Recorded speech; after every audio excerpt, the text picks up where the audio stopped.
Look closely at this frozen pinnacle, thousands of meters above the clouds of our world. You might think this place is barren, but the limestone beneath your feet tells secrets. Embedded within the gray, jagged rock, a fossilized shell rests in eternal, icy, high-altitude silence. How did a creature of the warm, sunlit tides find its grave upon this peak? The answer lies in the impossibility of time and the violent ambition of the earth. You are not standing on a mountain.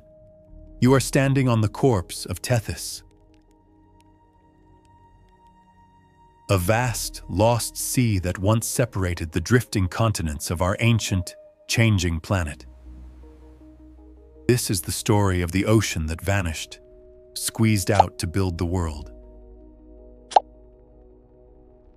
200 million years ago, the supercontinent Pangea began to tear itself apart, drifting apart.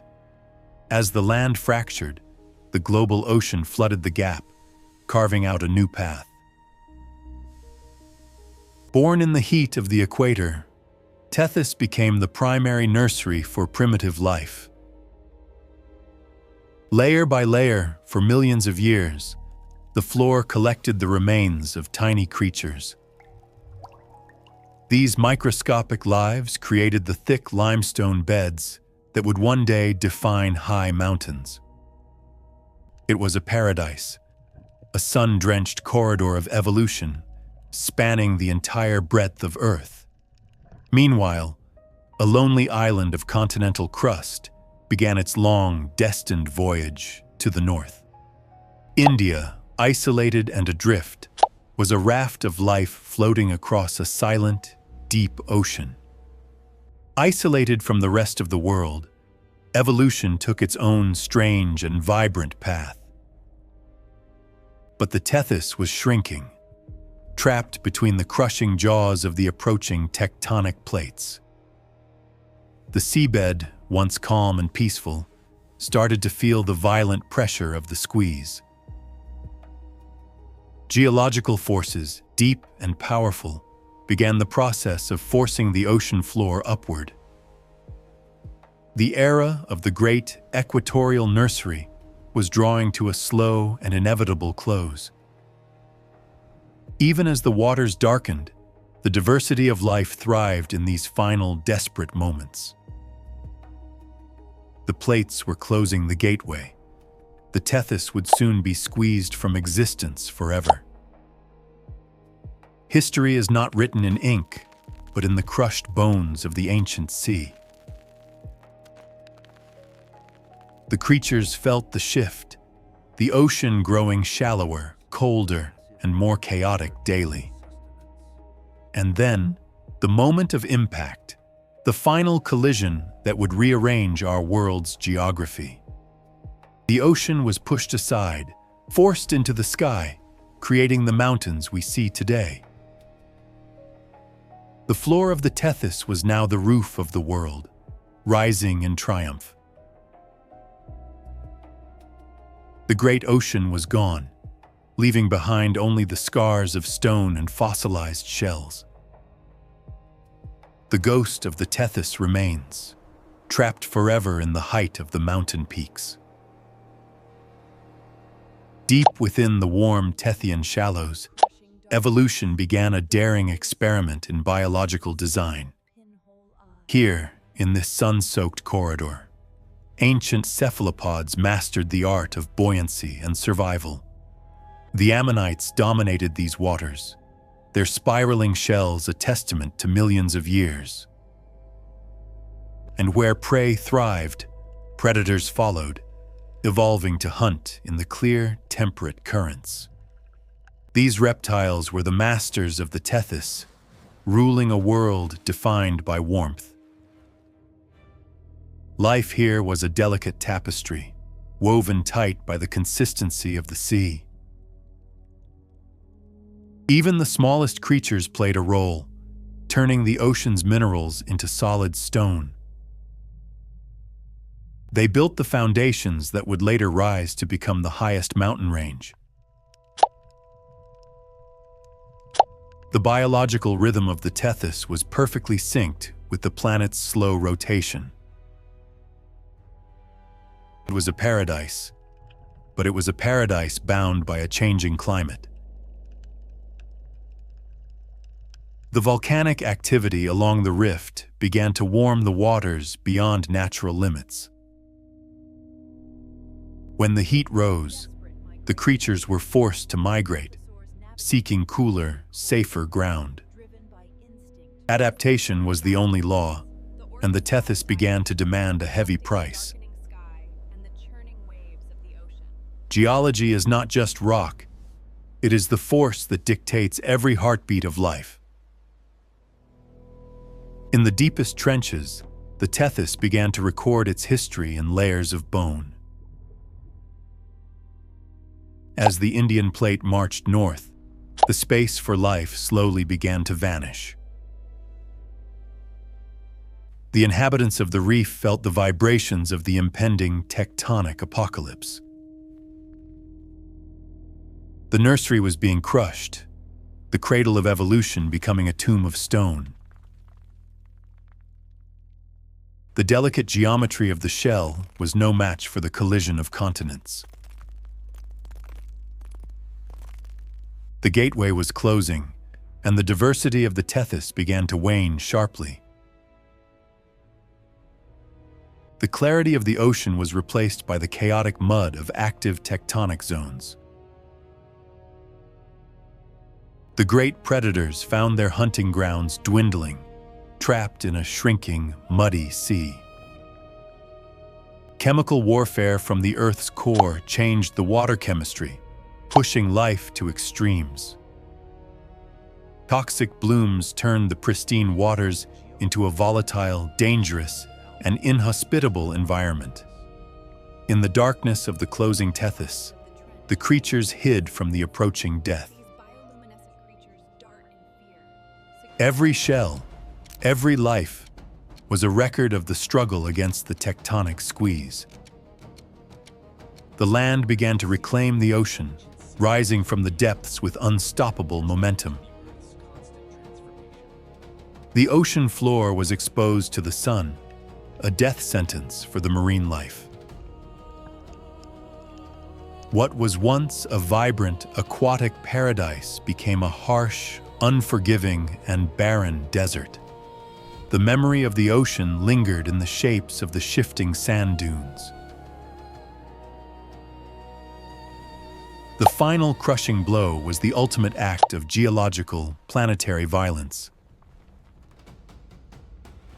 A blanket of mud sealed the fate of the Tethys, ending the Great Era. The vast ocean broke into small, isolated lakes, like tears on the face of the earth. The salt remains, a ghost of the ocean that once spanned the entire globe. The mountains began their climb, fueled by the collision of two massive tectonic titans. The Tethys was gone, but it left behind a monument that would dominate the world. Look at these walls. They are not rock. They are the bodies of the dead. Rain and time would eventually uncover the secrets hidden in the heart of the peaks. Today, we find these treasures and we finally understand the story of the lost ocean. The Tethys did not die. It became the roof of our world, the great Himalayas. Geography is a puzzle, and the Tethys is the piece that defines our modern climate. By building these mountains, the Tethys created the monsoon winds that feed billions today. The ocean died so the world could live, providing the rain for life to flourish.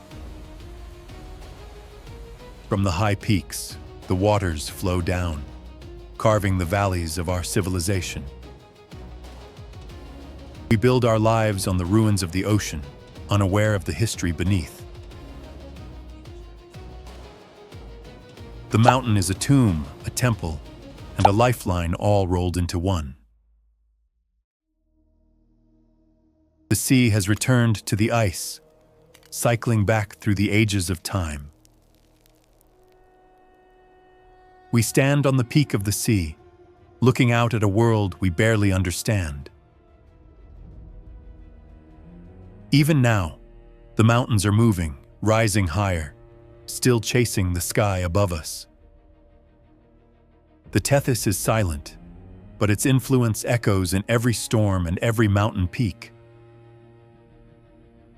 The tectonic plates are now closing the final narrow gateway of the ancient sea. Pressure builds in the crust, a force so great it defies all human comprehension. The seafloor, once deep and silent, is thrust violently toward the searing, bright sun. Marine life is buried beneath millions of tons of granite crushed in nature's vice. The ocean is no longer a body of water. It is a scar of stone. Where waves once crashed, only high-altitude winds now whistle through the jagged peaks. The ancient reef is distorted, transformed into a twisted monument of geological violence. The cradle of life has become a desert plateau, devoid of the ocean's touch. The Tethys has officially ceased to exist as a sea, yet it remains alive. It is a ghost trapped in stone, waiting for the long erosion of time. Destruction of the ocean set the stage for the next act of life. The mountain range blocks the winds, forcing them to release their moisture as rain. This is the monsoon, the lifeblood of our world, born from the mountain's barrier. Without the death of the Tethys, this entire region would be a barren desert. The ocean's memory provides the water that sustains over 2 billion human lives today. The glaciers store the water, a frozen testament to the ancient, vanished sea. We walk upon this history, reaching out to touch the bones of the abyss. We climb the corpse of the ocean, testing our limits against its final height. Every strike of the pick reveals the story of the ocean that once was. The Tethys has become the guardian of our climate, the pivot point of history. It is a feature of our world that changed the trajectory of all life. Life continues to adapt, flying over the graveyard of an ancient, lost ocean. Adaptation never stops. It just finds a new face in a new environment. The cycle of life is reflected in the rising and falling of the earth. We are but a fleeting moment, witnessing the slow, majestic dance of the continents. The water carries the memory of the ocean down to the hungry, waiting land. The forest breathes the air, fueled by the rains that the mountains command. Even the stars look different from the roof of our world.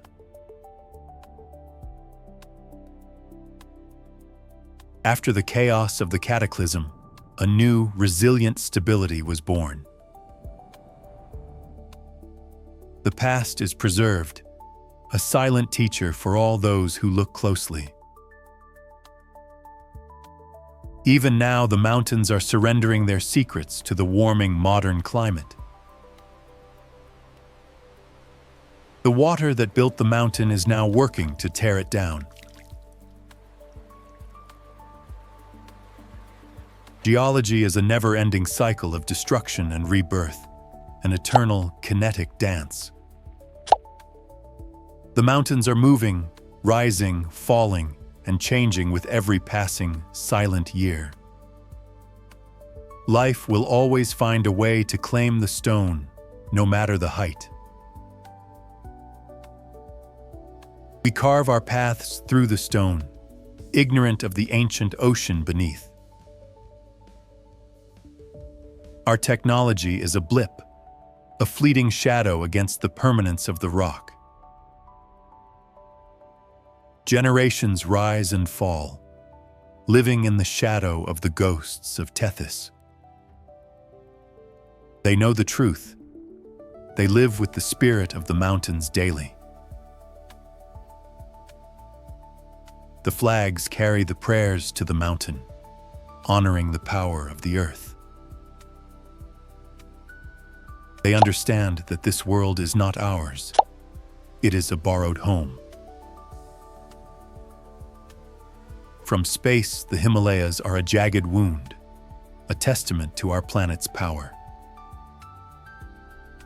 We measure the temperature, we track the shift, but we cannot stop the change.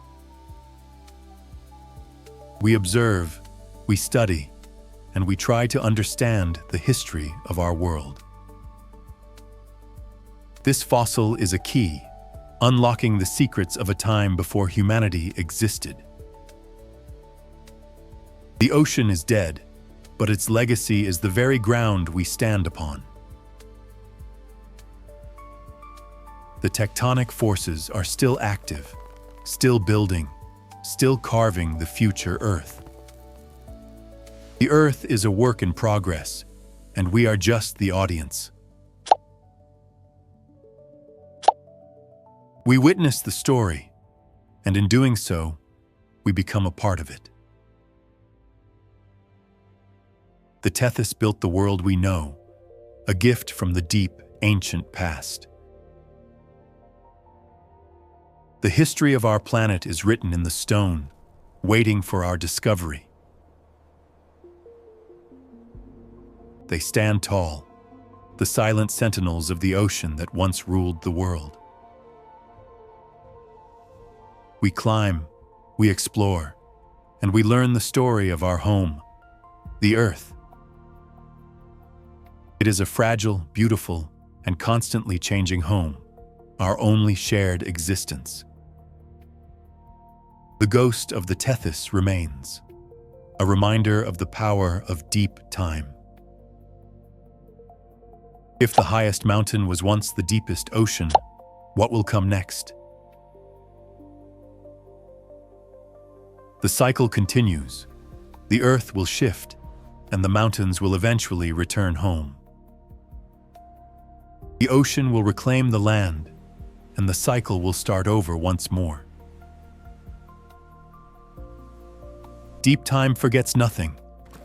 It only transforms it into something new and strange. Are we the masters of this world, or just witnesses to its eternal change?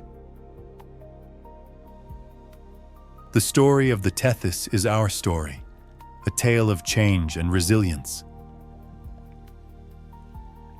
What will we leave behind when our own time has finally come to pass?